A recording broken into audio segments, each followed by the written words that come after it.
Hello, welcome back to Dr. Introspect TV, and it's your host, Dr. Introspect, and I'm back.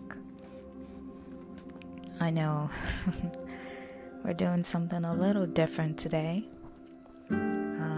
Hopefully you haven't missed my face too much. It's been a little over 3 weeks since I posted something, but I thought I should come to you a little podcast style today. So today we're going to be talking about a concept I've often discussed in my videos, and you're probably familiar with it, but we're going to be looking at it from a different angle. So I'm going to be talking about codependency in relation to boundaries and responsibility.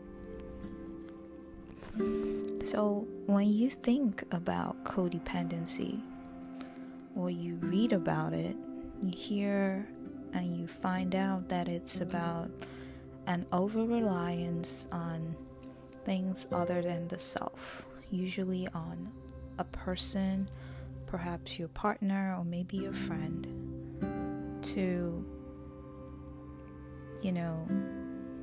define you and your worth and all of that. And in the videos, I've talked about codependency with regards to relationships and how you need boundaries and all of that. But today, I really want to look at accountability and responsibility. People that suffer from codependency, they often tend to take too much accountability. Now, when you are taking accountability for something, you are acknowledging your responsibility and the part you have played in that situation. However, when you are taking over accountability, you're not just taking your own responsibility, but you're also taking some of the other person's, if not all of the other person's. To help frame the conversation, I also want to talk about the concept of locus of control. Now, the locus of control, we usually have internal, where you feel like you define and you're in control of your outcomes of your life, your decisions, and external locus of control, where you feel like circumstances, chance, things, a whole lot more about your life is outside of your control. People that have an internal locus of control can tend to over-identify with things. And then when you combine that with someone that's codependent, it's not surprising to find some people in debilitating states of depression because they are probably over-identifying with a circumstance that really has nothing to do with them. They are probably over-identifying with a circumstance that they had no control over. For example, without boundaries, without an understanding of where you start and where you begin, without that line in the sand that defines you, who you are, these are my values, this is my ethos, this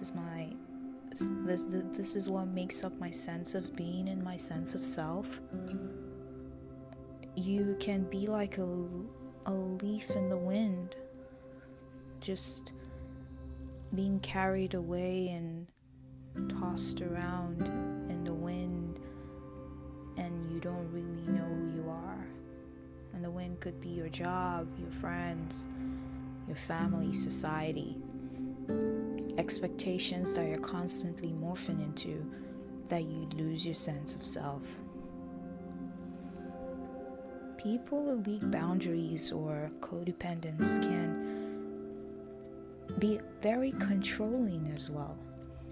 And that's a little bizarre because you're wondering, how can they be controlling Well, when you are stuck in this loop of perception management, it can feel very oppressive to people on the outside because you're constantly trying to control and manage expectations, manage their perception, manage their taste.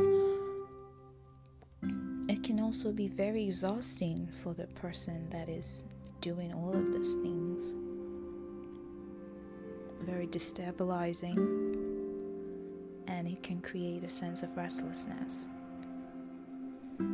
If you're trying to control someone else's perception of you, that is something that can sometimes be above you. For example, if someone does not eat meat, there's nothing you can do to make them like the dish you've prepared that has meat in it. No matter how you mask the flavor, or you make it really tasty, or they like tasty food and you do all of that, they don't like meat. You cannot control their taste buds. That is beyond you. Having that boundary and that line in the sand that helps you understand that, you know what, I can only control me. I can only control me. I don't have control over the other person. This also translates into how people often deal with conflict and situations where people react badly.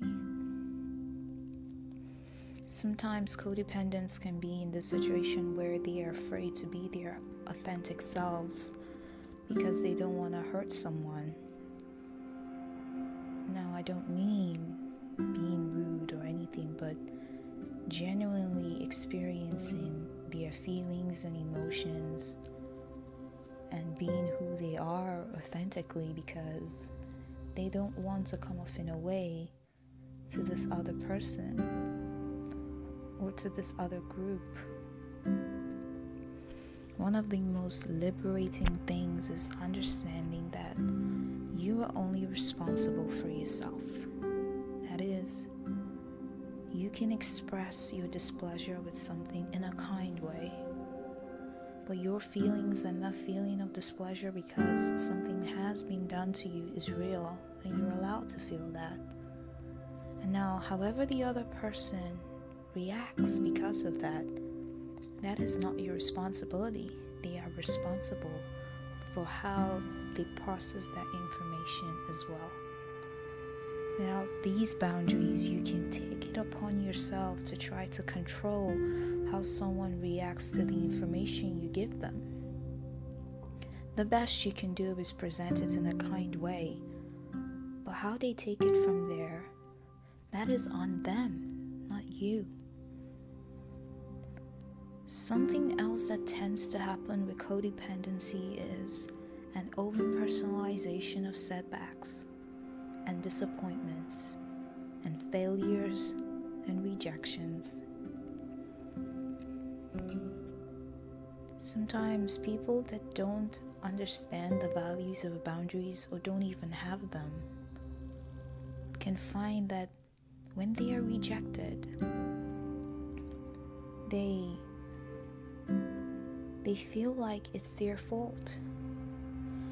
Now sometimes, you have to look introspectively and be honest with yourself, and if you come to the conclusion that there is really nothing better you could have done, if the guy is not really into really tall women, there is really nothing better you could have done to make him like you, and that's okay.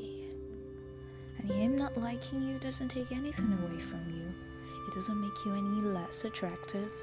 It doesn't make you any less worthy.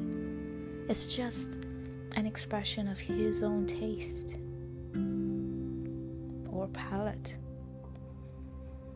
Even in jobs, if you know you did your very best and you showed up as, your most committed, energized, every version of yourself, and they didn't take you on in this interview and they were like, I'm sorry, you're not the one for this job. You don't need to personalize that. You don't need to personalize that. You know that you did everything possible. You taking that on, you can be sad about that, okay? You can be sad, you can feel sad, you really like that job, you really like that company, you had imagined all the dreams and all of that, that's fine. But letting it crush you, letting it make you feel like you're worthless and you are just failing at life is too much. You are taking too much responsibility and you are over-personalizing a setback that probably really has not much to do with you.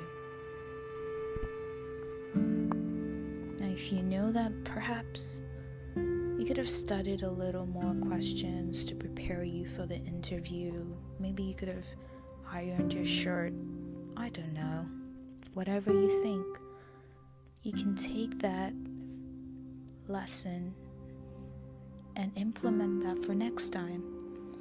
You can kindly correct yourself with compassion. And so, in summary, all I'm saying is these boundaries we're always talking about, they really help us more than we know. Boundaries are not walls, okay? They are not fences that keep people out.